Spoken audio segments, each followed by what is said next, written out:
اللہ اکبر۔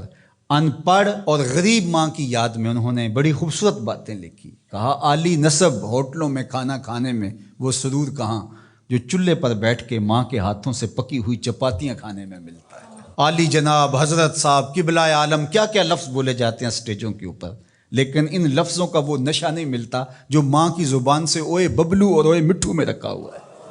ماں جب یہ کہہ کے پکارتی ہے تو لگتا ہے کہ سارا پیار سمٹ کے ماں کے لہجے میں آ گیا ہے، لفظ نہیں ہے، ماں کے منہ سے شہد ٹپک رہا ہے۔ ماں جب بولتی ہے تو اس کے لہجے میں جبریل بولتا ہے۔ ماں جب مسکراتی ہے تو لگتا ہے جنت کی ساری کلیاں کھل اٹھی ہیں۔ ماں جب پیار سے دیکھ رہی ہوتی ہے تو لگتا ہے عرش سے رحمتیں اتر رہی۔ اللہ نے ماں کے سینے کے اندر وہ محبت، وہ تڑپ رکھی ہے، وہ ایک کائنات رکھ دی ہے الفتوں کی، کہ جس کا نعم البدل کیا بدل بھی موجود نہیں ہے۔ وہ پیار رکھ دیا، وہ درد رکھ دیا، وہ درک رکھ دیا، وہ الفت رکھ دی ماں کے سینے کے اندر۔ ایک شاعر ہوا تابش، اس نے ماں کے پیار کو کتنے خوبصورت پیرائے میں بیان کیا۔ ایک مدت سے میری ماں نہیں سوئی تابش، میں نے ایک بار کہا تھا مجھے رات کو ڈر لگتا ہے۔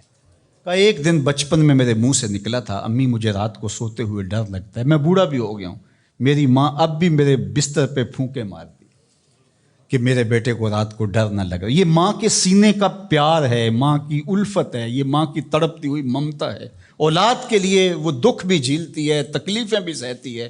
غریب مائیں لوگوں کے گھروں کے برتن بھی مانجنے پڑیں تو اس سے بھی گریز نہیں کرتی۔ شہر میں آ کر پڑھنے والوں بھول گئے ہو کس کی ماں نے کتنا زیور بیچا ہے۔ اس لیے ماں کی کمی انسان بڑھاپے میں بھی محسوس کرتا ہے۔ کبھی ایسا نہیں ہو سکتا کہ انسان کہے کہ کوئی بات نہیں اب میں بڑا ہو گیا، مجھے ماں کی کمی محسوس نہیں ہوتی۔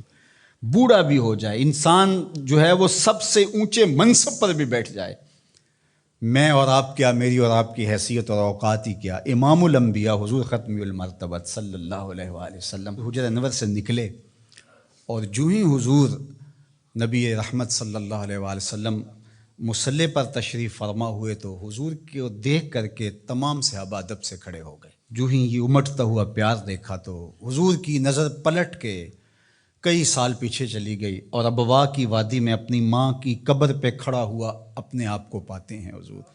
اور پھر ایک جملہ کہا، الحاوی للفتاویٰ کے اندر امام سیوطی نے اس کو بڑی تفصیل سے لکھا ہے کہ چشمان رحمت سے آنسو ٹپکنے لگے اور حضور مصلی پہ کھڑے ہو گئے اور فرمایا لو ادرکت والدیّ او احدہما، کاش آج میرے ماں باپ زندہ ہوتے یا کم از کم میری ماں ہی زندہ ہوتی اور میں لوگوں کو نماز پڑھا رہا ہوتا، وَأَقْرَأُ فِيهَا بِفَاتِحَةِ الْكِتَابِ، اور اس میں سورہ فاتحہ کی تلاوت چل رہی ہوتی۔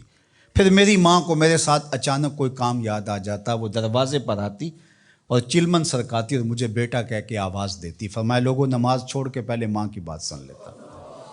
تو ماں کی کمی تو انسان زندگی کے آخری حصے میں بھی محسوس کرتا ہے۔ پھر اس سے بڑا منصب کس کا ہو سکتا ہے جو امام الانبیاء کا منصب ہے؟ اتنا بڑا اعزاز کس کا ہو سکتا ہے جو خاتم المرسلین کا اعزاز ہے، جو محبوب خدا ہیں، کونین کے مالک ہیں، لیکن ماں کی کمی کو وہ بھی محسوس کرتے ہیں۔ ماں و شمع کس شمار میں ہے؟ تو ماں باپ کا وجود اللہ کی رحمت ہے۔ جب یہ سایہ سر سے اٹھ جاتا ہے تو پھر پتہ چلتا ہے کہ بندہ کھڑا کہاں ہے۔